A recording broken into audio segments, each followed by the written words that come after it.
សាលារៀនសុវណ្ណភូមិគឺជាផ្ទះរបស់អ្នកពូកែ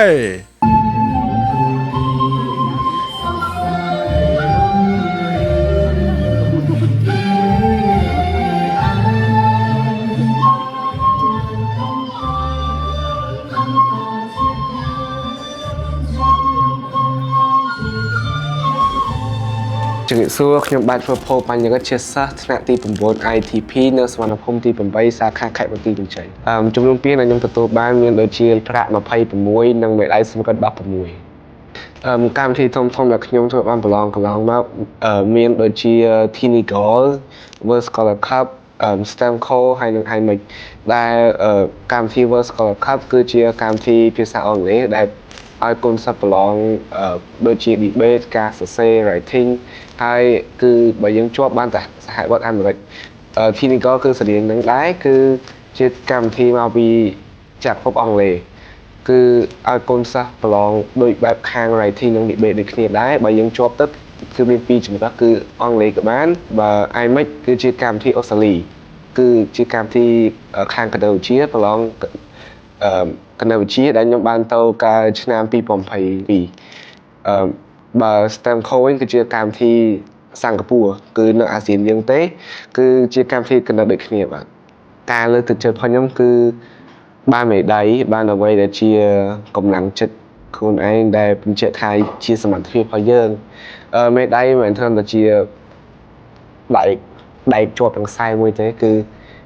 បញ្ជាក់ពីសមត្ថភាពរបស់យើងផ្ទាល់វាមិនមែនត្រឹមតែជាដែកមួយទេកម្លាំងចិត្តធំជាងគេទាំងអស់គឺមកពីអាណាព្យាបាលខ្ញុំម៉ាក់ប៉ា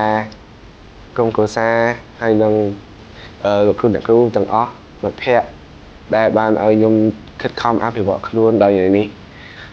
កម្មវិធីបែបអញ្ចឹងមិនថាក្រុមតែ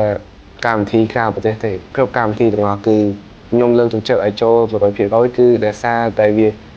ជួយអភិវឌ្ឍខ្លួននិយាយស្រួលទៅដើម្បីឲ្យយើងដឹងពីសមត្ថភាពខ្លួនហើយតើយើងគួរអភិវឌ្ឍត្រង់ណាដូចខ្ញុំអញ្ចឹងជាសិស្សថ្នាក់ទី9នេះខ្ញុំចូលកម្មវិធីឲ្យញឹកញាប់ដើម្បីតេស្តសមត្ថភាពលើមុខវិជ្ជាខ្សោយរហូតដល់ពេលដែលខ្ញុំបានជើងលទ្ធផល Diploma បានលទ្ធផលដែលខ្ញុំពេញចិត្តគឺខ្ញុំសប្បាយចិត្តដោយសារខ្ញុំបានអភិវឌ្ឍខ្លួនហើយខ្ញុំដឹងមុនថាតើខ្ញុំខ្សោយចំណុចណាដើម្បីយកអាពេលហ្នឹងទៅកែប្រែមកលទ្ធផលដែលខ្ញុំចង់បានហើយវាបានជារង្វាន់ដូចមេដាយពានបានជាអាហារូបករណ៍ផ្សេងហើយបើយើងទៅក្រៅប្រទេសចេះកាន់តែល្អបានជួបមនុស្សមកពីប្រទេសផ្សេងផងបានដើរលេងផងបានអាហារូបករណ៍ពីប្រទេសផ្សេងបើយើងបានល្អហើយបានបទពិសោធន៍ថ្មីជាគូមានសារពាក់ព័ន្ធហ្នឹងគឺភាគច្រើនបើយើងចង់បានល្អគឺយើងធ្វើស្រាវជ្រាវខ្លួនឯងតែដោយសារខ្ញុំជាសិស្សសវណ្ណភូមិគឺខ្ញុំមាននៅក្នុង group ព័ត៌មានប្រឡងថ្នាក់ជាតិនិងអន្តរជាតិមួយដែលបង្កើតដោយគ្រូខ្ញុំគាត់គឺគ្រប់គ្រងដើម្បីជួយសិន link សិន page សម្រាប់ប្រឡងជាញឹកញាប់ដែលជួយដល់ខ្ញុំមិត្តភ័ក្តិនិងអ្នកផ្សេងទៀតនៅក្នុងក្រុមហ្នឹងដើម្បីចូលប្រឡងទាំងអស់គ្នាបាទតែបើយើងចង់បានល្អមែនទេគឺយើងត្រូវស្រាវជ្រាវខ្លួនឯងដោយសារវារបស់ល្អមិនចូលបានស្រួលទេសម្រាប់ការត្រៀមគឺខ្ញុំអត់ចង់ត្រៀមខ្លាំងពេកទេសារខ្ញុំក៏នៅជាសិស្សសាលាដែរខ្ញុំយល់ល្អគឺខ្ញុំមាន schedule ខ្ញុំគឺខ្ញុំទៅរៀនហើយមករៀនធម្មតាខ្ញុំភាគច្រើនរៀនតែពេលយប់ទេពេលដែលខ្ញុំញ៉ាំបាយហើយខ្ញុំរៀនមើលអ្វីដែលខាងកម្មវិធីគេឲ្យដូចជាសំណួរត្រៀមហើយក៏ដូចដោយសារខ្ញុំទៅនេះគឺគេមានប្រឡង debate អញ្ចឹងគឺខ្ញុំមើលការ debate របស់គេឆ្នាំមុនផងនិង